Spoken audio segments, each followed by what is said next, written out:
Mini Goa म्हणून ओळख असलेल्या वसईमध्ये नाताळ सणाची धूम पाहायला मिळते।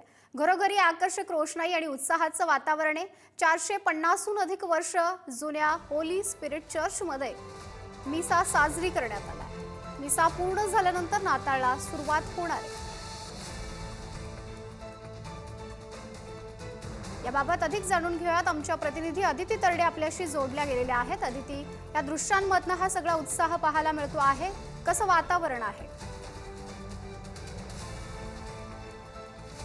तर अर्थात आता जगभरामध्ये ख्रिसमसची धूम पाहायला मिळतीये आणि एकूणच मुंबईत जर ख्रिसमसची धूम अनुभवायची असेल तर वसईत आलं पाहिजे। तर वसईच्या होली स्पिरिट चर्चमध्ये आता मिसा सुरू आहे आणि मिसा संपन्न झाल्यानंतर अर्थात नाताळाला सुरुवात होणार आहे।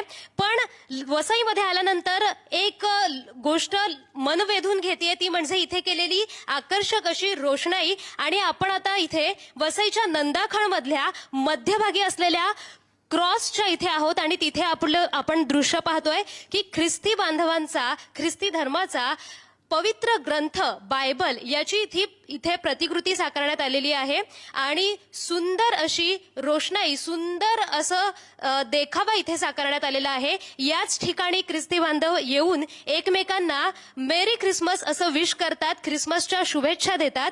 आणि वसईत फिरताना ना सगळ्या घरांना सुंदर अशी रोषणाई केलेली आढळते आणि खूप क्रिएटिव्ह पद्धतीने, खूप कल्पकता वापरून ही सजावट केलेली आढळते।